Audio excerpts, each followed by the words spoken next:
معاشرے میں جو جادوگر ہوتے ہیں، جادو کرنے والے، ان کو تلاش کرنا، ان کو پکڑنا اور ان کو جو ہے لے جا کر کورٹ میں لے جا کر ان کو سزا دلوانا، جادوگر کی سزا اسلام میں قتل ہے۔ یہ جو جادوگروں کا تتبع کرنے والا شعبہ ہے، اس کے صدر اور پریزیڈنٹ ہیں شیخ عادل بن طاہر المقبل، بڑے عالم ہیں اور کافی جادوگروں کو انہوں نے پکڑا ہے، کافی جادوگروں کو انہوں نے سزائے موت دلائی ہے۔ شیخ عادل کی ایک چھوٹی سی کتاب سعودی عرب کی حکومت نے چھاپی ہے، چھوٹا سا کتابچہ ہے، جس میں انہوں نے یہ بتایا ہے کہ جادوگر کیسے جادو کرتا ہے، کیا کیا مکاریاں کرتا ہے۔ اس کتاب کے اندر عجیب و غریب واقعہ ذکر کیا ہے، میں آپ کو یہ بتانے کے لیے کہ رب العالمین کیسے دعائیں سنتا ہے، یقین کے ساتھ اگر بندہ مانگے رب العالمین کیسے دعائیں سنتا ہے۔ لکھتے ہیں کہ ایک شخص میرے پاس آیا، آ کے کہنے لگا کہ شیخ عادل، میری ساری فیملی، میرے سارے گھر کے افراد بہت پریشان ہیں، بے حد پریشان ہیں۔ کہا مسئلہ کیا ہے؟ کہا مسئلہ یہ ہے کہ میرا ایک نوجوان لڑکا ہے، وہ ایک لڑکی کی محبت میں گرفتار ہو چکا ہے۔ میرا ایک نوجوان لڑکا ہے، وہ ایک لڑکی کی محبت میں گرفتار ہو چکا ہے، لڑکی نے جادو کر کے اسے اپنی طرف پھیر لیا ہے۔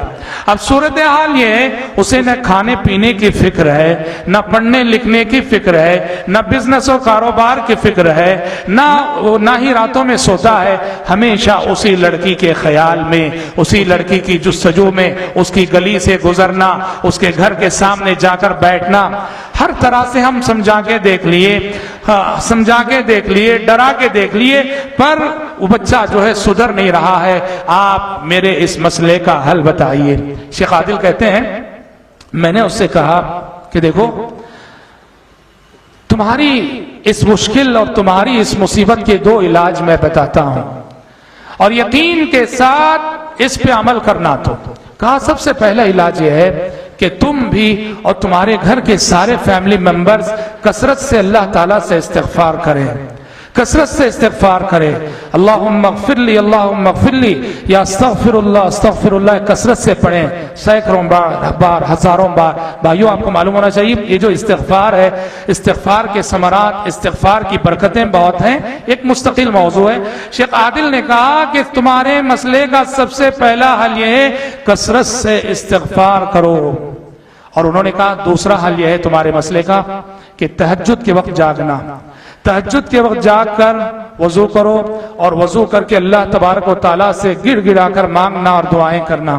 اب یہ شخص ان دونوں باتوں کو سنا اور جا کر اس پر عمل کرنے لگا، کثرت سے وہ بھی اس کے سارے فیملی ممبر سے استغفار کرنے لگے۔ اور اس کا معمول تھا رات میں 2 بجے اٹھ جایا کرتا تھا، وضو کرتا اور وضو کرنے کے بعد خوب رو رو کر نماز فجر تک دعائیں کرتا تھا۔ وہ چوتھی رات اس کا بیان ہے، شیخ عادل لکھتے ہیں چوتھی رات جب وہ اٹھا 2 بجے، جیسے ہی وضو کر کے آیا، فون کی رنگ بجنے لگی۔ اس نے جا کے فون ریسیو کیا تو کہنے والا کہہ رہا تھا تم جاننا چاہتے ہو کہ تمہارے بیٹے پہ جادو کر کے کہاں گاڑا گیا ہے؟ کہا کہ فلاں مقام پہ جاؤ اور فلاں جگہ کھدائی کرو، وہاں زمین سے ایک چیز نکلے گی، نکالو۔ یہ باپ جو ہے نماز فجر کے بعد فون میں جس شخص نے جو جگہ بتائی تھی اس مقام پہ گیا، کھدائی کیا تو سچ مچ وہاں سے کچھ چیزیں نکلیں، اس کے بچے کے بال وغیرہ جس میں جادو کر کے جو ہے زمین کے اندر گاڑا گیا تھا۔ 5ویں رات وہ تو نکال دیا، یعنی چوتھی رات نماز فجر کے بعد جا کے جو کچھ ملا اس کو نکال دیا، اور 5ویں رات حسب معمول جب وہ 2 بجے جاگا پھر سے دعا کرنے کے لیے اور وضو کر کے آیا تو پھر سے فون کی رنگ بجنے لگی۔ اس نے جا کے فون ریسیو کیا تو کہنے والا کہہ رہا تھا کہ ایک اور مقام پہ بھی جو ہے گاڑا گیا ہے، جاؤ وہاں بھی کھدائی کر کے وہاں سے بھی نکالو۔ یہ نماز فجر کے بعد گیا اور وہاں جہاں جو نشاندہی کی گئی تھی جس جگہ کی، وہاں کھدائی کیا تو وہاں سے بھی کچھ چیزیں نکلی۔ اور جادو جو ہے، کسی بھی چیز میں جادو کر کے جو زمین میں گاڑا جاتا ہے، کھدائی کر کے اس کو نکال دیا جاتا ہے تو جادو باطل ہو جاتا ہے، یا کم از کم اس کا اثر جو ہے کم تو ضرور ہوتا ہے۔ یہ جیسے ہی جو ہے دونوں جگہ سے یہ چیزیں نکالا، بیٹے کا ذہن جو ہے ٹھیک ہو گیا، اس کا خیال بالکل بدل گیا، بچہ ٹھیک ہو گیا۔ شیخ عادل لکھتے ہیں جو اس کتاب کے مصنف ہیں، وہ باپ ان دونوں چیزوں کو جو دونوں دن اسے ملی تھی اپنی 2 جیبوں میں رکھ کر میرے پاس لے آیا اور مجھے دکھا کر شکر ادا کر رہا تھا۔ لکھتے ہیں جب شکایت کرنے کے لیے آیا تھا تب بھی وہ روتے ہوئے آیا، اور اب جو آیا اب بھی روتے ہوئے آیا۔ پہلے جو ہے غم کے آنسو تھے، اب خوشی کے آنسو تھے۔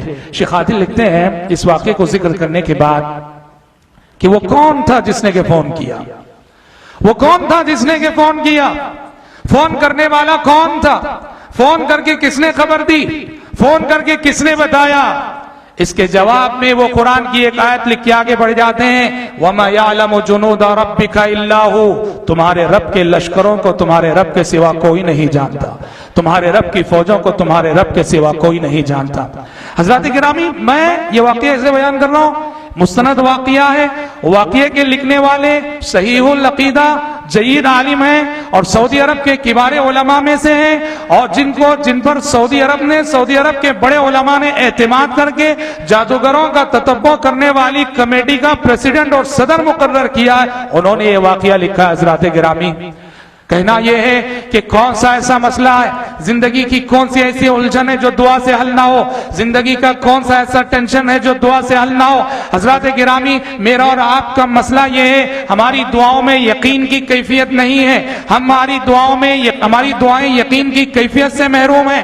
ہم اللہ تبارک و تعالیٰ سے جب مانگتے ہیں تو شک کی کیفیت اور ہمارے اندر بڑی جلد بازی ہوتی ہے۔